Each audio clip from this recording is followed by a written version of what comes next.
maternelles n'appartiennent pas à la fille. Chaque mère porte ses blessures. Elles viennent du passé, des déceptions, des amours ratés, des choix forcés ou des sacrifices qu'elle a subis, mais ces blessures n'appartiennent qu'à elle. La fille ne doit jamais les porter comme un fardeau. Elle ne doit pas essayer de réparer ce qui est brisé dans le cœur de sa mère, ni tenter de soigner le couple parental. Cela n'est pas sa responsabilité. Quand une fille s'immerge dans les rancunes ou les douleurs de sa mère, elle s'éloigne de sa propre vie.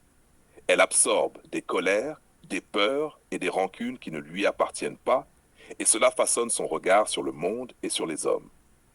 Une fille qui grandit avec ce poids risque de reproduire ses blessures dans ses relations amoureuses.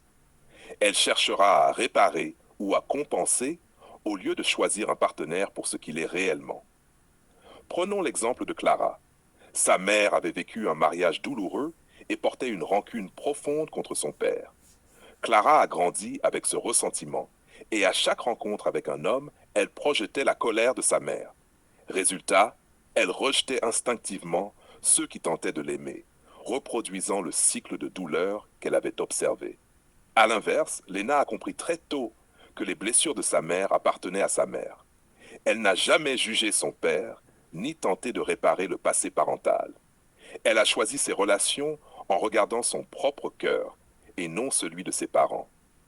Elle a appris à faire confiance aux hommes pour ce qu'ils sont et non à travers les filtres des rancunes familiales. La règle est claire. Si une fille déteste son père, elle détestera tous les hommes.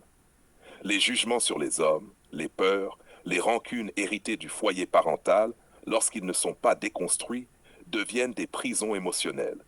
Elles empêchent de voir les hommes comme des individus, capables d'amour et de respect. Une fille doit donc faire un travail radical, séparer ses propres sentiments de ceux de sa mère, choisir ses partenaires avec lucidité et refuser de porter ce qui n'est pas à elle. Elle doit construire son monde amoureux sur sa propre expérience, sa propre perception et non sur les blessures ou les rancunes d'autrui. En résumé, les blessures maternelles restent à la mère.